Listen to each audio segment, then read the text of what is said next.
Hej, jeg hedder Nicky Petersen. Jeg er 40 år gammel. Jeg har kørt speedway i snart 30 år, så det er hele mit liv næsten. Jeg har vundet 3 individuelle VM-titler, og jeg har vundet 4 VM-titler med det danske landshold, og et hav af andre titler og løb, jeg har kørt.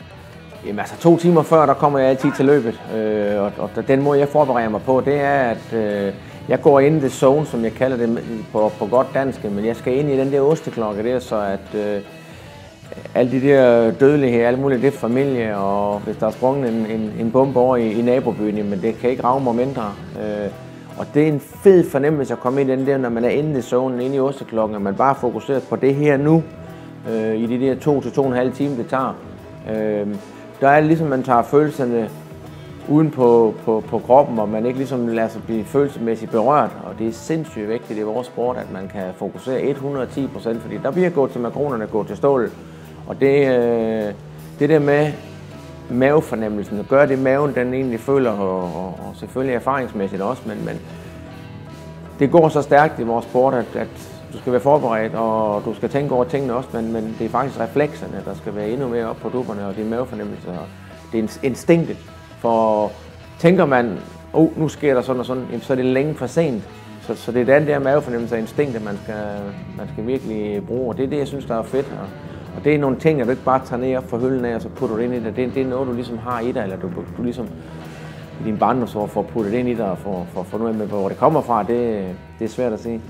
Selvfølgelig er det oven på alle de flere tusind løb, at jeg har kørt igennem årene, så er det jo klart, at det ændrer sig kontra de første 3 løb, man har kørt igennem årene. Selvfølgelig. Men jeg brænder helt vildt for det stadigvæk. Jeg er mega sulten stadigvæk, og den der erfaring tager jeg jo med mig på min dag. Men jeg er meget ydmyg. Jeg ser mig selv som Klodshans, der rider afsted på gaden der, og vi må få det bedste ud af det. Jeg har det, jeg har i lommerne. Du har det, du har i lommerne, få det bedste ud af det, og når du så vinder løbende, eller du ikke vinder dem, jamen altså, du kan føle, at du lever, og du har gjort det bedste ud af din dag, og det der med at bare sige, at det er alle de andres skyld, eller men de er også bedre end vi er. Nemlig det der, den fornemmelse, at have det, du har i lommerne, og drive afsted på den gede der, og så få et fantastisk resultat, det er ubeskriveligt fed fornemmelse. Der er ingen tvivl om, at jeg synes, det er vigtigt, at man nyder hver eneste løb, man kører.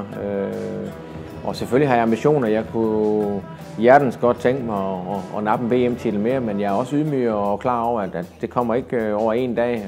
Vi kører 11 VM-runder, og det er vigtigt, at man er fokuseret i alle sammen, når man er en stabil kører.